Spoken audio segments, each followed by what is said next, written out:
ಹೊಳೆನರಸೀಪುರ ಪಟ್ಟಣದ ತಾಲೂಕು ಕಚೇರಿಯಲ್ಲಿ ತಹಸೀಲ್ದಾರ್ ವೈ.ಎಂ. ರೇಣುಕುಮಾರ್ ಅಧ್ಯಕ್ಷತೆಯಲ್ಲಿ ಸಮಾಜ ಕಲ್ಯಾಣ ಇಲಾಖೆ ವತಿಯಿಂದ ಡಾಕ್ಟರ್ ಬಾಬು ಜಗಜೀವನ್ ರಾಮ್ ಹಾಗೂ ಡಾಕ್ಟರ್ ಬಿ.ಆರ್. ಅಂಬೇಡ್ಕರ್ ಅವರ ಜನ್ಮದಿನ ಆಚರಣೆ ಪೂರ್ವಭಾವಿ ಸಭೆಯನ್ನು ಶಾಸಕ ಎಚ್.ಡಿ. ರೇವಣ್ಣ ಅವರ ಉಪಸ್ಥಿತಿಯಲ್ಲಿ ಆಯೋಜನೆ ಮಾಡಲಾಗಿತ್ತು.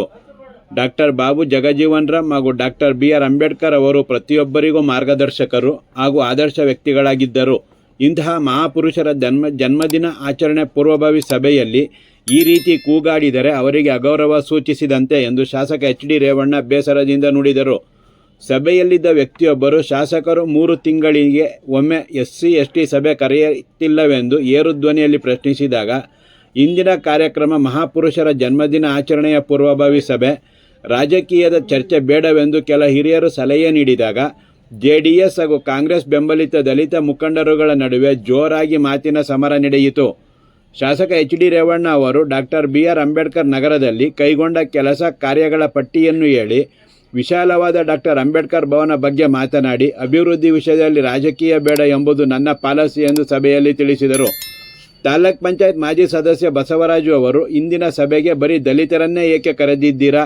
ಇತರ ಜನಾಂಗದವರು ಮತ್ತು ಸಂಘ ಸಂಸ್ಥೆಯ ಗಣ್ಯರನ್ನೇ ಕರೆಯಬೇಕಿತ್ತು. ಬಸವಣ್ಣನವರನ್ನು ಲಿಂಗಾಯತರಿಗೆ, ವಾಲ್ಮೀಕಿಯವರನ್ನು ನಾಯಕರಿಗೆ, ಡಾಕ್ಟರ್ ಬಾಬು ಜಗಜೀವನ್ ರಾಮ್ ಹಾಗೂ ಬಿ.ಆರ್. ಅಂಬೇಡ್ಕರ್ ಅವರನ್ನು ದಲಿತರಿಗೆ ಸೀಮಿತಗೊಳಿಸುತ್ತಿದ್ದೀರಿ. ಸಮಾಜದಲ್ಲಿ ಜಾತಿ ತಾರತಮ್ಯ ಮಾಡೋದೇ ನೀವು ಎಂದು ಆರೋಪಿಸಿ ಎಲ್ಲ ಜನಾಂಗದವರನ್ನು ಸಭೆಗೆ ಕರೆಯುವುದನ್ನು ರೂಢಿಸಿಕೊಳ್ಳಿ ಎಂದರು. ಪಟ್ಟಣದಲ್ಲಿ ಎಲ್ಲ ಜನಾಂಗಕ್ಕೂ ಸಮುದಾಯ ಭವನವಿದೆ, ಆದರೆ ಡಾಕ್ಟರ್ ಬಾಬು ಜಗಜೀವನ್ ರಾಮ್ ಅವರ ಹೆಸರಿನಲ್ಲಿ ಒಂದು ಸಮುದಾಯ ಭವನವಿಲ್ಲ ಎಂದು ಸಭೆಯಲ್ಲಿದ್ದ ದಲಿತ ಮುಖಂಡರು ಆರೋಪಿಸಿದರು.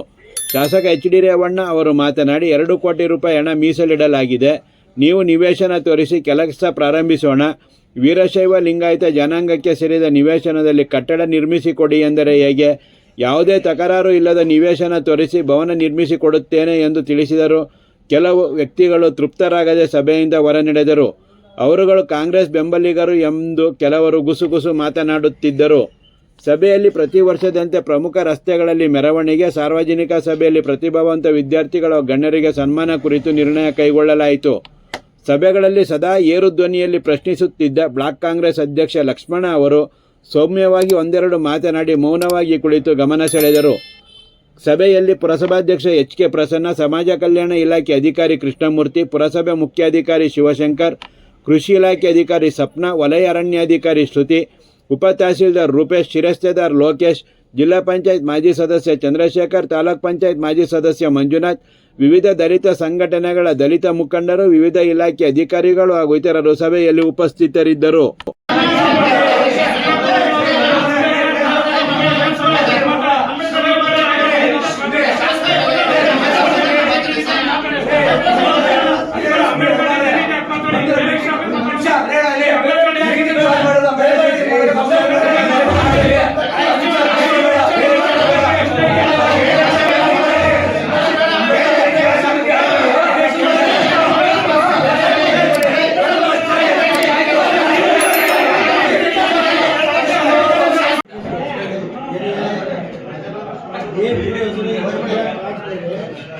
ಮುಂದಿನ ನಾವೇನು ಮಾಡಿದ್ರೆ ಜಗಜೀವನ್ ರಾಮ್ ಸಮಾಜದಿಂದ ಕರ್ಸೋಣ.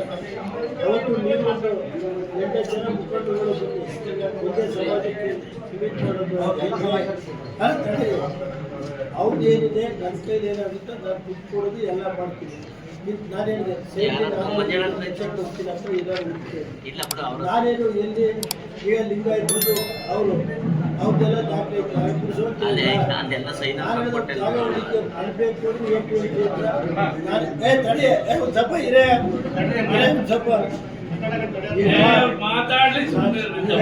ಒಂದಿನ ಅವ್ರದ್ದು ಒಂದಿನ ಸಪ್ರೇಟಾಗಿ ಕರೀಲಿಕ್ಕೆ ಆ ಸಮಾಜಕ್ಕೆ ಏನು ಅಂತ ಮಾಡೋದು. ಇನ್ನೊಂದು ನಮ್ಮ ಅಂಬೇಡ್ಕರ್ ಬಗ್ಗೆ ನಾನೇನು ಮಾಡಿದ್ದೀನಿ, ಪ್ರತಿ ಮನೆ ಹತ್ರನೇ ಹೋಗಿ ಹಾಕ್ಕೊಂಡು ಒಂದು ಖಾತೆದು 50 ವರ್ಷ 60 ವರ್ಷ ಆಯ್ತು ಯಾರಲ್ಲಿ ನಾನೇನು ಮಾಡಿದ್ದೀವಿ, ಆ ಖಾತೆನ ಅವ್ರಿಗೆ ಮಾಡಬೇಕು. ಅಲ್ಲಿ ಪಕ್ಕದ ಚಾಪೆ ಖಾತೆಯಲ್ಲಿ ಬಿಟ್ಟು ಆ ಕಡೆ ಐತೆ ಪಕ್ಕದಲ್ಲಿ ಏನು ಚಾಪು ಅವ್ರದ್ದು ದಾಖಲೆ ಇರುತ್ತೋ ಇದು ಅವ್ರ ಮಾಡ್ಕೊಡ್ತಾರೆ. ಯಾರು 10 ವರ್ಷದಿಂದ ಇರ್ತಾರಲ್ಲ